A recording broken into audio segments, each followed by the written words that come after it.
Sot është 7 marsi, dita e mësuesit, profesionit që formson të gjitha profesionet e tjera. Thënia e Konfucit, vlera e mësuesit dhe pesha e qiellit janë të pamatshme, është një mësim universal për gjitha kohrat.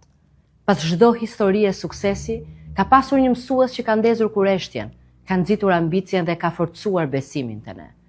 Mësuesit nuk janë thjesht profesionistë, por misionar, cilët mbi të gjitha motivojnë e frymëzojnë. Sepse të mësuarit është çelësi më i rëndësishëm për progresin, mirëqenien dhe zhvillimin.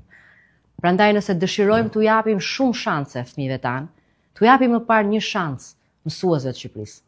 Atyre që punojnë jo për t'u pasuruar, por për të ndërtuar jetët e fëmijëve tanë, që frymëzojnë me modelin dhe shembullin e tyre. Prandaj ne nuk kursehemi dhe nuk do të kursehemi të rrisim siç dhe kemi rritur pagat e mësuesve, të përmirësojmë siç edhe kemi përmirësuar kushtet në shkollat e në çdo qytet e fshat të vendit. Të vazhdojmë të rrisim investimet për arsimin, shkollimin, edukimin qytetar dhe formimin shkencor.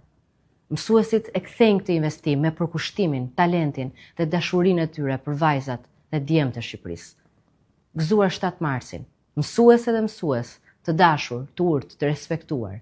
Mirënjohje pafund për ju, mësues të së kaluarës, mësues të sotëm dhe të ardhshëm të Shqipërisë.